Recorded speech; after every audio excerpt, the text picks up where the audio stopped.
Can the earth itself remember every cruelty pressed into its soil?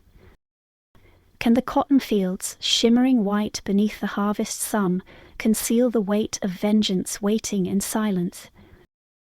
And can a man, broken in body yet unbroken in will, turn silence into a grave deep enough to swallow his master whole? The year was 1859. North Carolina's autumn lay heavy with the breath of harvest.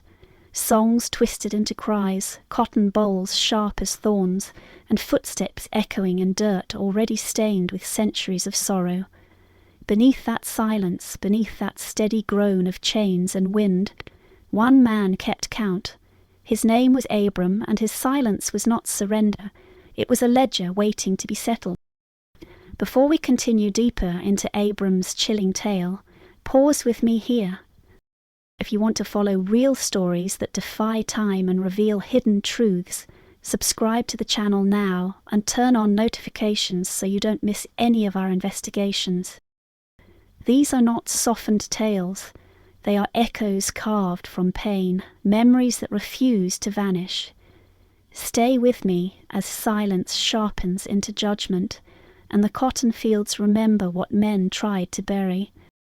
The plantation in North Carolina stretched wide as a scar across the land, a wound carved into earth and memory. Cotton fields lay like white seas rolling toward the horizon, each boll sharp as a thorn, each row endless as a chain. At harvest the fields shimmered under a weary sun, but their beauty was a cruel mask. What shone white by day was soaked red by night, in blood, in sweat, in silence. The morning did not begin with birdsong, it began with the creak of cabin doors, the coughs of children born into chains, and the crack of the overseer's whip cutting across dawn like thunder. Summer was blistering and merciless, the heat pressing down like an iron lid, suffocating, turning the air itself into punishment. Winter came with frosts that clung to the cabins, crawling into thin blankets and stiffening breath into shallow clouds. Spring carried no mercy either. It brought auctions, the tearing of families, the slow breaking of hearts beneath flowering trees. And autumn, the season of harvest, was the cruelest of all, for it demanded the most labour, the most bending of backs, the most blood drawn from blistered hands. The master's house stood high on its rise, pale and smug, its windows glinting with light, always watching. It seemed less a house than a sentinel, proud and unyielding, its wood polished with the labour of those who would never walk its halls as anything but shadows. Its steps groaned under the master's boots, his stride measured, his laughter loud and sour. Every sound from that house spilled outward, flooding the cabins and fields, the clink of silver, the scrape of a chair, the groan of a bed frame, each a reminder of distance, of what was denied, of what was owned. The fields themselves seemed to breathe. The cotton gin roared and moaned like a beast with iron teeth, chewing endlessly, spitting fibres and dust that clung to skin like ghosts. Wagons groaned heavy with harvest, horses sweating beneath the strain. The air smelt of soil, sweat, iron, and something sweeter, decay, hidden just beneath the surface. Every day was a chorus of commands barked in anger, of cries stifled into silence, of the weary hum of survival songs that were not sung for joy but for endurance. Silence became its own tongue. It passed between the enslaved like smoke, heavy, invisible, impossible to catch. A glance, a gesture, a pause. These spoke louder than words. Words were dangerous. They could be twisted, punished, stolen. But silence endured. Silence carried meaning in the bend of a back, in the tightening of a jaw, in the steady rhythm of a hoe striking soil. Silence was survival. Silence was the secret language of those who refused to break. And within that silence stood Abram. He was tall, his shoulders broad, his presence unshakable even in stillness. His eyes were wells deep, dark, and patient, drawing everything in yet revealing nothing. His back bore the ledger of lashes, scars etched into flesh like lines of scripture no one would ever read aloud. He spoke little, less with each year, until silence itself seemed to cling to him like a second skin. To the others, Abram's silence was more than restraint. It was a warning, a presence, a gathering storm hidden in plain sight. Children quieted when he entered a cabin, not from fear but from awe. Women saw the sorrow behind his eyes and turned away, unable to bear it. Men respected him, though some avoided his gaze, for in Abram's silence there was an intensity that unsettled even the strongest. It was as though he carried not only his own pain, but the pain of generations, cradled in silence until the weight itself threatened to crack the earth. Days bled into one another, sunrise to sunset, lash to lash, song to silence. But beneath the monotony, beneath the weary shuffle of bare feet across soil, Abram's silence was not empty, it was counting, it was measuring. Every laugh from the master's porch was marked, every cry from a torn family was inscribed, every humiliation, every lash, every drop of sweat, it all became part of a silent ledger only Abram knew how to keep. The cotton fields stretched endless and white, but beneath them an invisible book was being written. And when the harvest moon rose heavy and pale, Abram stood in those fields, his silence thicker than night. The cotton glowed like shrouds, the earth breathed heavy, and, in Abram's stillness, something sharpened. Silence was no longer survival, it was judgment, waiting. On his back, scars lay like tally marks, each welt an entry carved by whip and iron, by rage and humiliation. He did not need ink or parchment, his body was the book and his memory was the binding. Every cut, every strike, every loss was written there, in blood, in silence. He remembered the day his sister was sold, her cries echoing through the fields long after the wagon disappeared. That was one entry. He remembered the lash that tore his shirt and skin, the overseer's smirk as his blood salted the earth. Another entry. He remembered the plate dropped in the master's house, his cheek struck, his dignity trampled in front of others. Another entry. The ledger grew. Every humiliation became a line, every night of hunger became a mark, every cry swallowed before it reached the air became another debt owed. Abram never forgot, silence helped him keep count. To the others, Abram was a shadow, tall, broad, unshakable. He rarely spoke. When he did, it was brief, low, steady as the earth itself. Children sometimes feared him, not for cruelty, but for the stillness he carried. Women turned their eyes away from his gaze because in it they saw sorrow too vast, too heavy, a sorrow that threatened to pull them under. Men respected him, though they whispered about the storm gathering in his silence. At night, when the cabin sighed with weary breath, Abram lay awake, staring at the rafters. The wood groaned like old bones, wind pressed against the cracks, rats scurried in corners, but Abram's mind did not wander. It counted. He ran through the ledger, marking each entry again and again, as though reviewing debts before they were paid. There were nights he dreamed of fire, not wild, consuming fire, but slow fire, controlled, patient, deliberate. He dreamed of earth swallowing what it had borne too long. He dreamed of silence breaking, not with screams, but with the hush of justice. Abram's silence was not weakness, it was patience sharpened into a blade.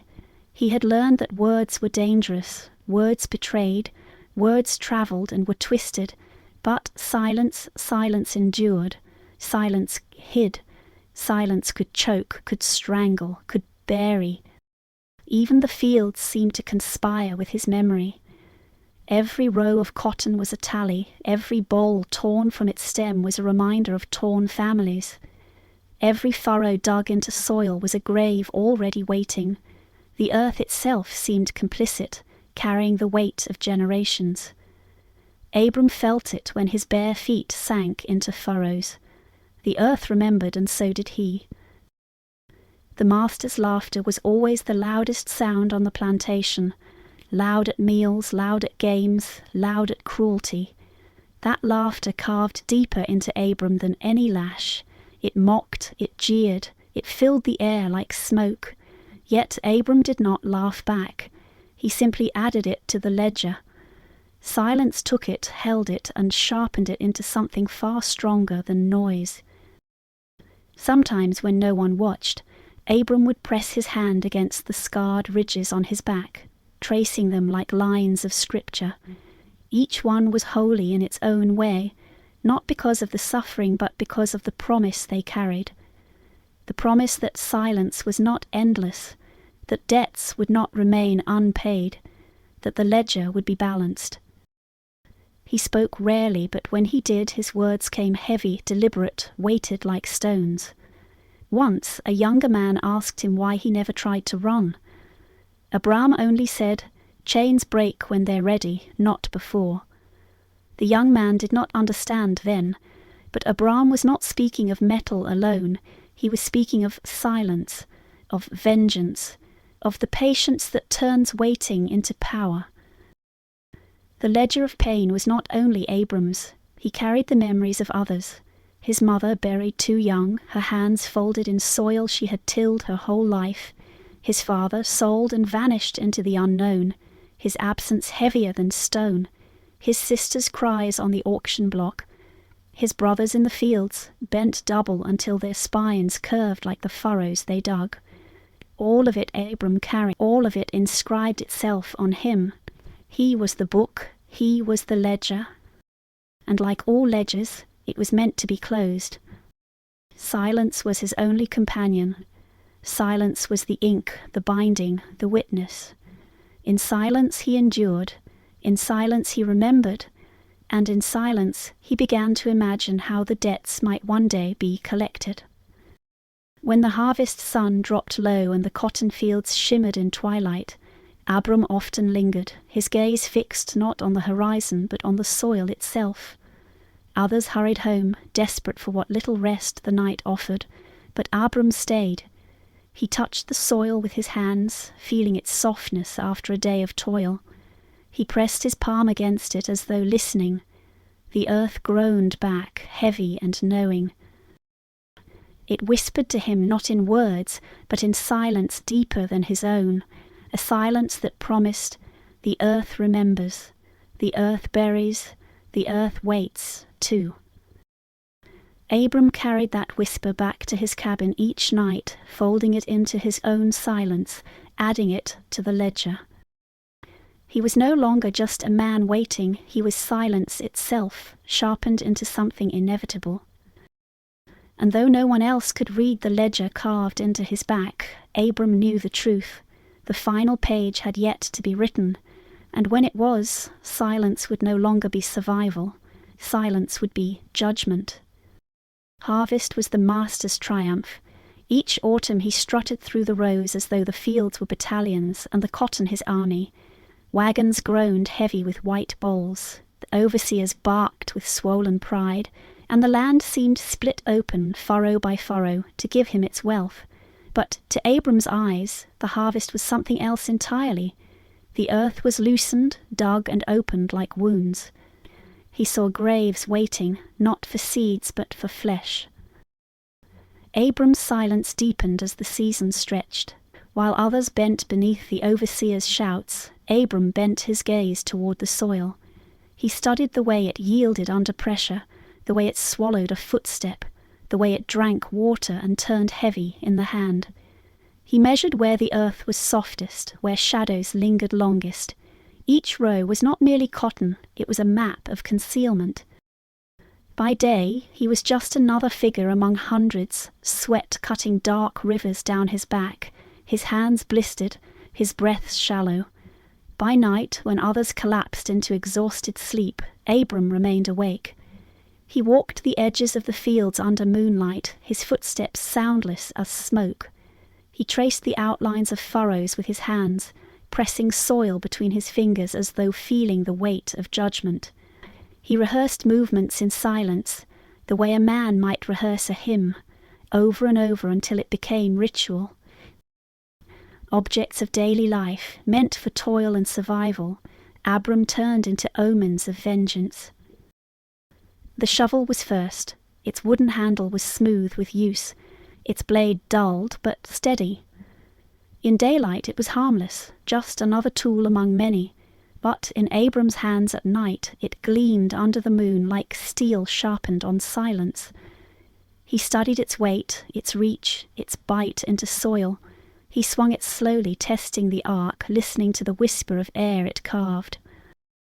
The chains were next. They had bound him, carved his flesh, dragged his body through humiliation. He studied their rattle, the sound they made when slack, the silence they held when taut. In Abram's mind, chains ceased to be shackles. They became instruments of stillness, a way to hold a man in the dark until earth itself claimed him. Even the lantern became part of the ritual. The master carried it often during his nightly inspections, its flame casting long, trembling shadows across the cotton. Abram studied the glow, the way flames sputtered when dropped, the way glass shattered, the way soil could swallow fire before it grew wild. He measured time by its burn, counted breaths until oil waned. The lantern was light, but also weakly so. Each night, Abram prepared without a word. He did not pray for courage. He did not whisper for mercy. Silence was his prayer, and patience his gospel.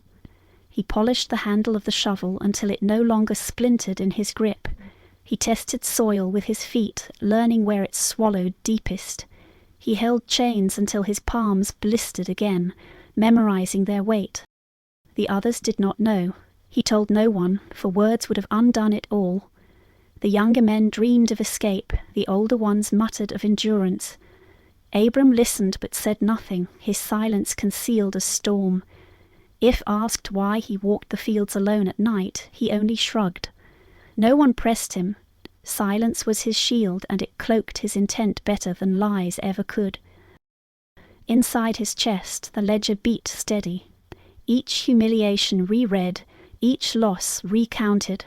The ledger demanded balance. It whispered in rhythm with the shovel's scrape, the chains clink, the lanterns flicker. Soon it murmured. Soon. As harvest reached its height, Abram's movements grew sharper, his resolve harder. Days bent him, but nights rebuilt him. His body became ritual, arms strengthened by shoveling, lungs steadied by silence, eyes sharpened by watching. His patience was no longer survival, it was design. On the final nights before the reckoning, Abram rehearsed every step in silence. He imagined the master's walk, the jingle of keys, the swing of boots, the careless sway of the lantern. He imagined the strike, the sound of breath cut short, the lantern falling, the earth opening. He imagined the chains tightening, the soil swallowing, the silence closing over it all like a lid. Even the wind seemed to conspire, carrying whispers across the rows, rustling cotton like shrouds. The moon hung pale, watching, witness to the slow crafting of vengeance. Abram felt it in his bones. The earth was ready, the ledger trembled on its final page.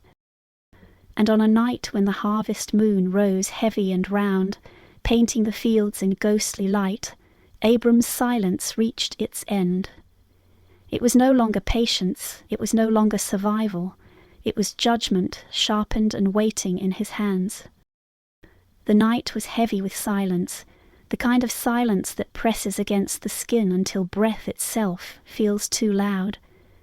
The harvest moon hung swollen above the fields, painting the cotton in a ghostly pallor. Each boll shimmered like a shroud, each row like a corridor leading deeper into judgment. The master walked his nightly circuit with the arrogance of a man convinced of his dominion.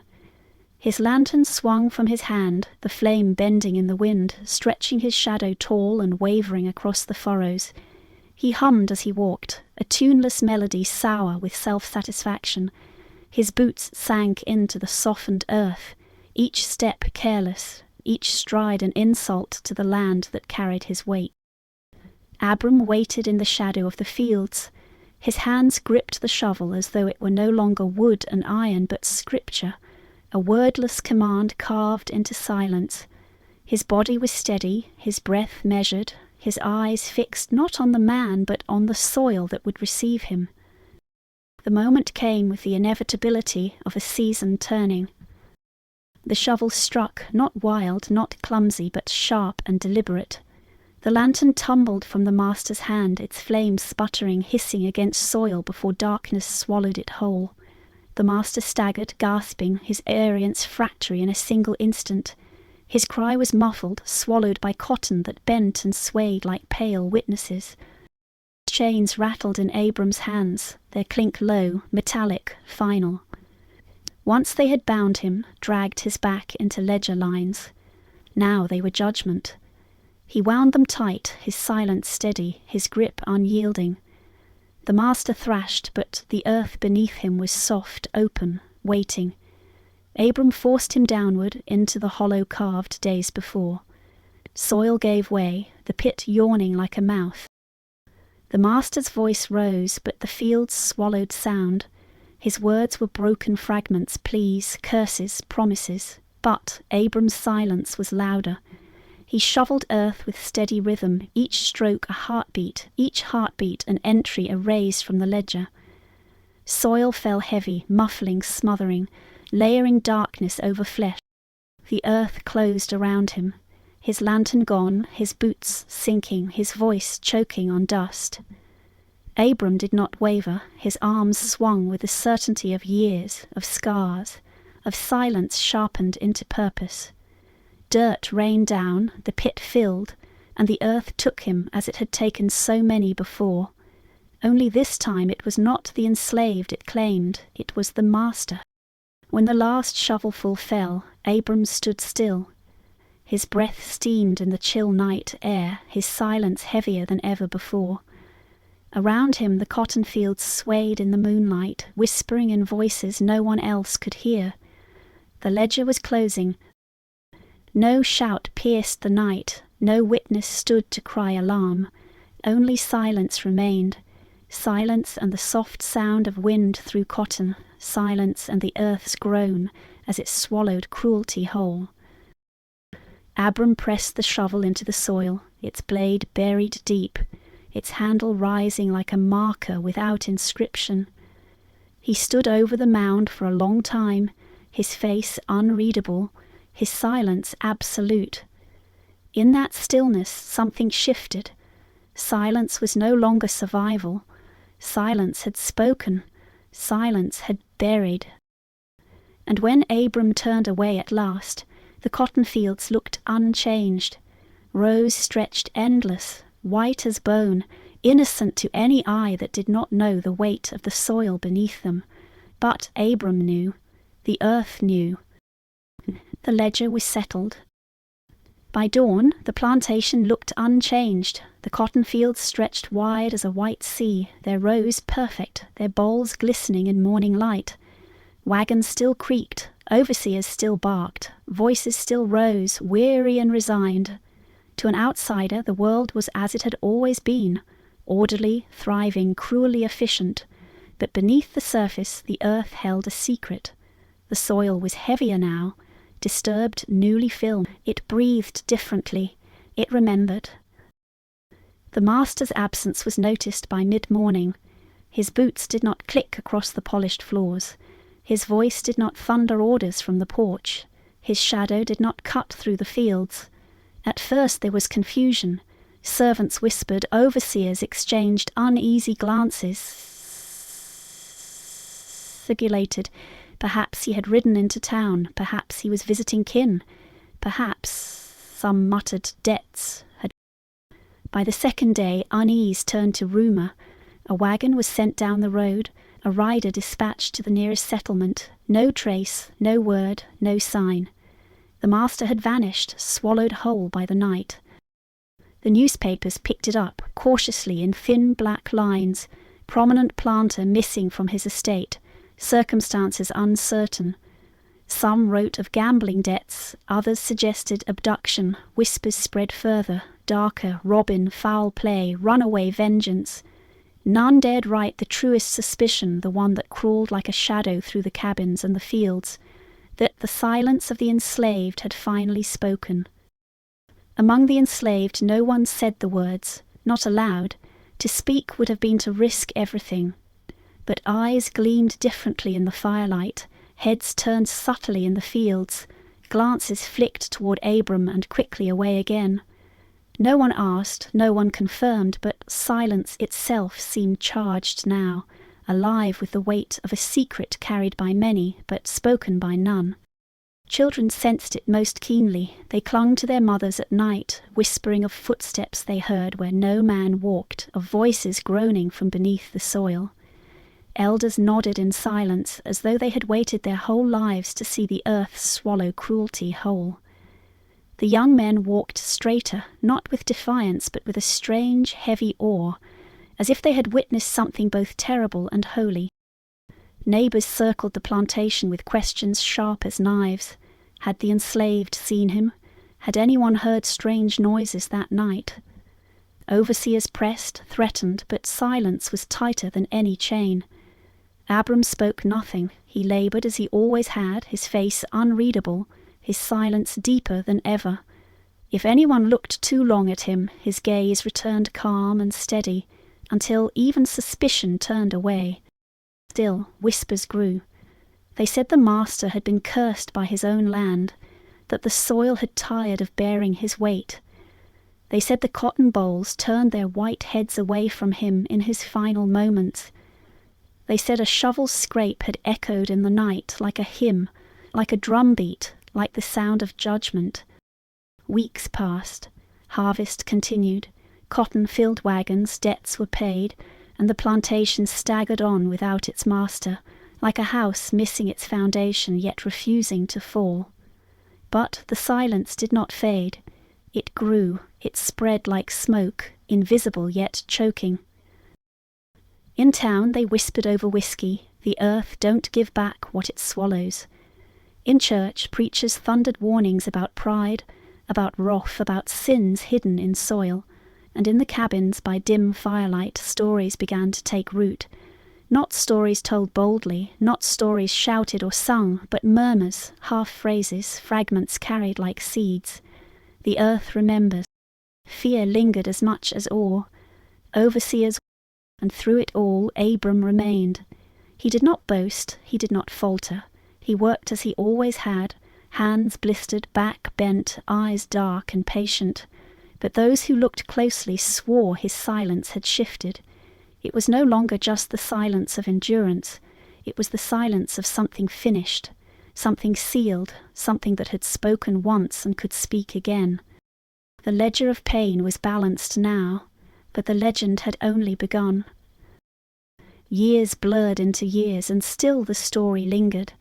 By the time war swept through the South, by the time fire touched fields and voices of freedom cracked the air, Abram's act had already slipped beyond mere history. It became whisper, it became warning, it became legend. They said the cotton never grew the same in that row, that the bolls there bent their heads lower, as though in mourning, that when the wind crossed the fields at dusk, it did not merely rustle, it sighed, it groaned, it carried a sound like chains rattling faintly beneath the earth. Children who had been too young to remember spoke of it years later with certainty, as if the story had been carved into their bones. They claimed you could hear a heartbeat under the soil if you pressed your ear against it. Elders nodded slowly, offering no correction. They had lived long enough to know that truth and legend often lay in the same grave. The white folks spun their own versions. Some said the master had fled debts, gone north, disappeared into shadow. Others swore his enemies had dragged him off, though no one ever claimed the body. The story became safer when retold in their voices. Mystery, scandal, but never justice. They could not bear to speak of the earth turning against them. But in the cabins, in the whispers of the community, Abram's silence thundered. They said he had not killed out of rage, but out of balance, that the ledger of scars had demanded closing, and Abram had been chosen as its hand. They called him not murderer, not killer, but silence itself, the silence that endured, the silence that buries. Long after Abram vanished into history's smoke, his presence remained. In the twilight hours, when overseers had gone, when fields lay empty, some swore they saw him standing at the edge of the rows, tall, still, his gaze fixed on the earth. Others swore they saw a shovel's handle jutting from the soil like a grave marker with no name. The legend bled into sermons, into songs hummed low so no ear outside could hear. Verses not written in hymnals spoke of the earth that remembers, of silence that speaks, of chains that turn into judgment. Children were taught not only to endure, but to listen for the whispers of the land, for the footsteps of silence moving between rows. Time made the story larger, not smaller. Abram became more than man. He became a haunting presence, a reminder that silence can carry vengeance deeper than any shout. Plantation owners grew uneasy when they heard the tale, dismissing it as superstition, yet checking their shadows more carefully when they walked the fields alone. And the earth itself bore witness. Cotton grew thick, white, endless, but beneath its roots was memory.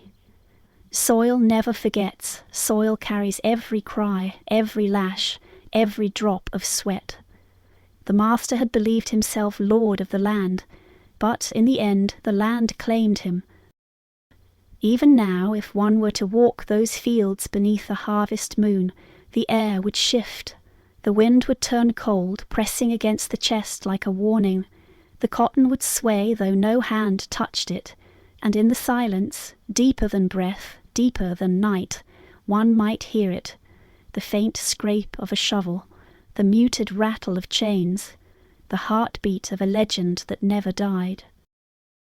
Abram was never written in ledgers, never named in newspapers, never carved into stone, but silence carried him further than ink ever could. His story did not belong to history's pages, it belonged to whispers, to shadows, to the living memory of those who refused to forget. And so it lingers still, the tale of 1859, the cotton harvest, and the night when silence buried cruelty alive.